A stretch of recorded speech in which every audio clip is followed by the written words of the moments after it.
I'd like to welcome everybody to the first video reading of His Darkness article entitled Lakers vs. Celtics Game 3. This will be read by yours truly, the author, the man, the myth, the legend, Nick Reese. Let's do this. I feel there is no direct angle to go with after the Lakers' Game 3 victory, and don't want to create one on my own to thrust out an intriguing article. Other than it was poorly played, Lakers bad, Celtics worse, poorly officiated, might want to review this, and poorly affected the Celtics' chance at winning the series. This was a contest that went from the Lakers' inability to put the game away when they had the opportunity, to the Lakers allowing the Celtics to crawl back into it with incredibly bad shot selection and arrogance of the icon impersonator, to the Celtics relying on ice cold, the bad variety Ray Allen down the stretch, to a near complete and utter embarrassment for the league and the sports of basketball if the Celtics would unjustifiably come back in the last 2 minutes. May have embellished that a little bit. The Celtics lost home court advantage, suddenly more important in hockey, on a night that saw their most underperforming player, Kilograms, score the first 6 points of the game to the delight of a raucous crowd. However, it quickly became evident that the Celtics couldn't put together anything resembling an offense without Garnett in the post or Rondo in transition. I cannot comprehend why Doc Rivers played Crazy Eyes Baby down the stretch as opposed to Cheesy Sheet or Crazy Kendrick. How many loose screws amongst those three? And that doesn't even include Roncon Artist.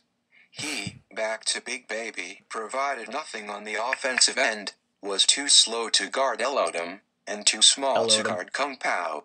Much the same, Doc was too slow to reinsert players from the bench, and too small-minded to keep riding Garnett down the stretch instead of a shooter that couldn't hit a jail yard from a basketball arena. Think Jesus. He got game. The ironic part of the series is how Ray Allen has now won the Celtics a game, and lost them a game, which I suppose makes him the most important player in the series up this point. I feel I must address the Celtics' semi-possible comeback at the end of the game, sponsored by the refs. That included 3 reviews on out-of-bounds calls. First, I've heard of this rule, and which led to every player complaining after every shot and the announcers scrambling for ways to stay hush-hush. Beard and Stash wouldn't have masqueraded this about the NBA atrocity that the officiating has become. No, we wouldn't. Let's face it, the Celtics and Lakers got to the finals based on how they've played, but also by how well each veteran-laden team is able to work the refs during games, led by Derek Butcher. How can this continue to be such a problem for a professional sport? You might respond with the argument of how hard it is to govern the game of basketball, to which I reply college basketball does just fine with it.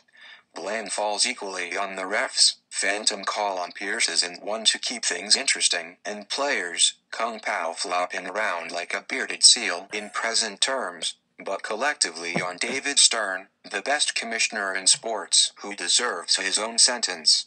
The review implementation didn't seem like a bad idea up until they're reviewing a play containing a foul that can't be called, leaving the refs no choice but to switch the call and reward the fouling team with the ball.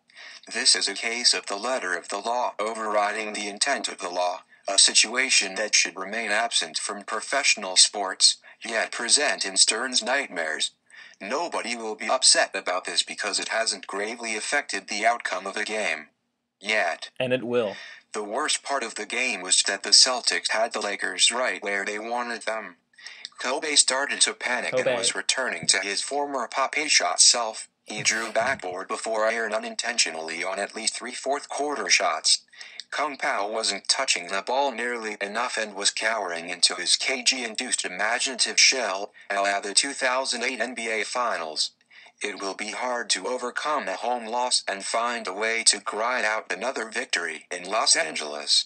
Since 1985, when the NBA introduced the 2-3-2 finals format, the team winning Game 3 in a series tied 1-1 has gone on to win the series every time. I got that stat from Linda Khan's Facebook.